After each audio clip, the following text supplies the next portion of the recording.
पंतप्रधान नरेंद्र मोदी यांनी केलेल्या बचतीच्या आवाहनाला प्रतिसाद देत राज्यात मुख्यमंत्र्यांसह सर्व मंत्र्यांच्या ताफ्यातल्या वाहनांची संख्या अर्ध्यावर करण्यात आली आहे।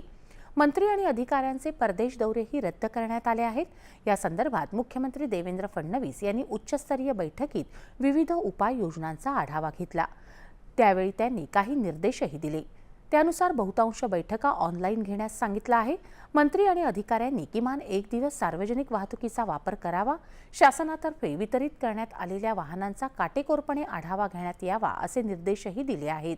त्याशिवाय ऊर्जा बचतीसाठी अनावश्यक होर्डिंग्स तसंच फ्लेक्स यावर डेकोरेटिव्ह लाइटिंगचा वापर होणार नाही याची काळजी घेण्याचे निर्देशही मुख्यमंत्र्यांनी दिले आहेत।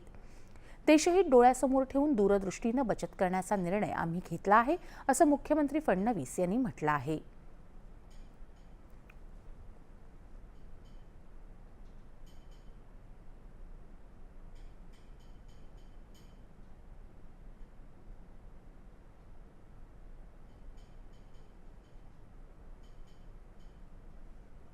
पंतप्रधान नरेंद्र मोदी यांनी देशहित डोळ्यासमोर ठेवून आवाहन केलं असून आपण सर्वांनी इंधनाची काटकसर करायला हवी असं उपमुख्यमंत्री एकनाथ शिंदे यांनी सांगितलं।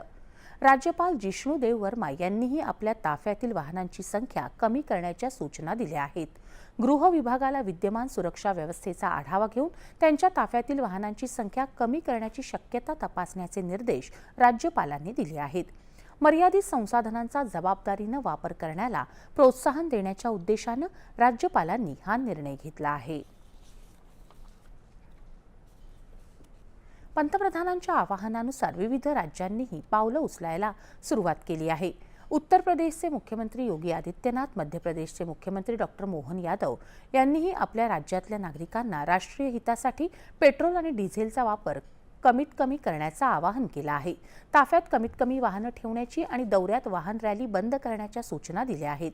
सर्व मंत्रीही त्यांच्या प्रवासादरम्यान कमीत कमी वाहनांचा वापर करतील असं त्यांनी सांगितलं। राजस्थान आणि दिल्लीतही या संदर्भात पावलं उचलली जात आहेत।